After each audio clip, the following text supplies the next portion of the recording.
Monsieur le Président de la République, Monsieur le Premier ministre, Madame la secrétaire d'État chargée de la famille, qu'avez-vous fait de la Convention internationale des droits de l'enfant signée par la France en 89 ? Cette convention dit que l'enfant a le droit de connaître ses parents et d'être élevé par eux. C'est pourquoi nous nous opposons à tout ce qui prive délibérément l'enfant d'un père ou d'une mère. L'adoption pour les couples de même sexe, c'est non. La PMA pour les couples de femmes ou pour les célibataires, c'est non. La GPA qui arrache l'enfant à sa mère, c'est non. Cette convention dit que les États s'engagent à respecter le droit qu'a l'enfant de préserver son identité. C'est pourquoi nous nous opposons à tout ce qui déconstruit l'identité sexuelle des enfants. Papa porte une robe racontée à l'école, c'est non. Les ABCD de l'égalité qui ne prennent pas en compte la réalité du corps, c'est non. La déconstruction de la complémentarité des sexes, c'est non. Le film Tomboy pour les élèves de primaire, c'est non. La ligne azur, c'est non. Cette convention déclare que l'enfant doit grandir dans le milieu familial, dans un climat de bonheur, d'amour.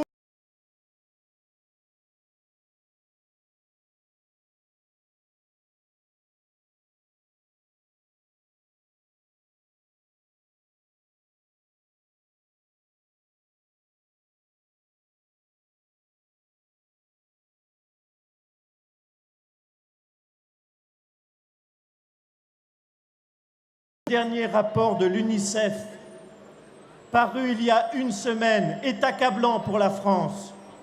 Plus du tiers des jeunes Français et plus de 40% des adolescents sont en souffrance. 11% d'entre eux déclarent avoir fait une tentative de suicide. Et ce rapport insiste, et il est très clair. Les défaillances de la cellule familiale sont la première source de souffrance des jeunes. Depuis plusieurs années, au nom de la liberté des adultes, les gouvernements font des lois qui privent trop d'enfants des droits élémentaires. C'est intolérable. Monsieur Hollande, Monsieur Valls, Madame Rossignol, vous êtes très loin du compte. Qu'attendez-vous pour agir? Attendez-vous le prochain rapport de l'UNICEF l'année prochaine qui nous dira qu'encore plus d'enfants sont en souffrance? Qu'attendez-vous pour créer un véritable ministère de la famille et en faire une priorité nationale? Vos lois fragilisent les parents, les enfants, les adultes et la société tout entière. Est-ce cela le changement de civilisation que nous promettez, Madame Taubira? Le 20 novembre